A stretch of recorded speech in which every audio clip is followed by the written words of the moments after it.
Shiye abaningi bemangele uDr PK Khumalo ngesikhathi ephumela obala veza izindaba ezithi uMdolofia ikahle kahle uyisichitho. Uthi-ke uMdolofia awulungile enganeni okanye kumuntu.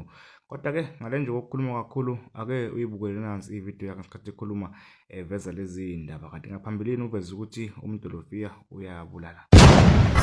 Hambi kwabo uDolofia ngise ngimchazele kukhona kade bebuza bethi dokotela sitshele phela ama side effects urongi ngani ngoba sikhule ngawo uMdolofia.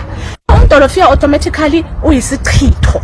Uyangizwa ukuthi ngisini uyisichitho, uyinto le engachazeki thina singodokotela engakho sithi ningawuphuzi. uMdolofia wenza ukuthi nomuntu omdala engabe sazibona ukuthi umuntu omdala. Yazi inhlamba angakuthela ngayo manje sikhuluma ngibonile nje mangibuka kuma comment section emva kwale video ebengipostile ngikhuza abantu ukuthi bengawuphuza uMdolofia. Ngabona izinhlamba ezilethwa noma ezikhulunywa abantu abadala ngasho ngathi exactly my point. Nayi point ukuthi abantu bengaphuza uMdolofia ngoba wenzisana kanje, ukhulumisana kanje, uwenzisa abantu into engenamqondo. Thina masimtshela into sithi yekani into enje musu kuba nenkani. Inkani leyo suku usunayo kungenxa yalo uMdolofia osuudlile. Umuntu odla uMdolofia angeke uqophisane naye. Ngeke uzukhulumisane naye. Uyokutshela way to get off.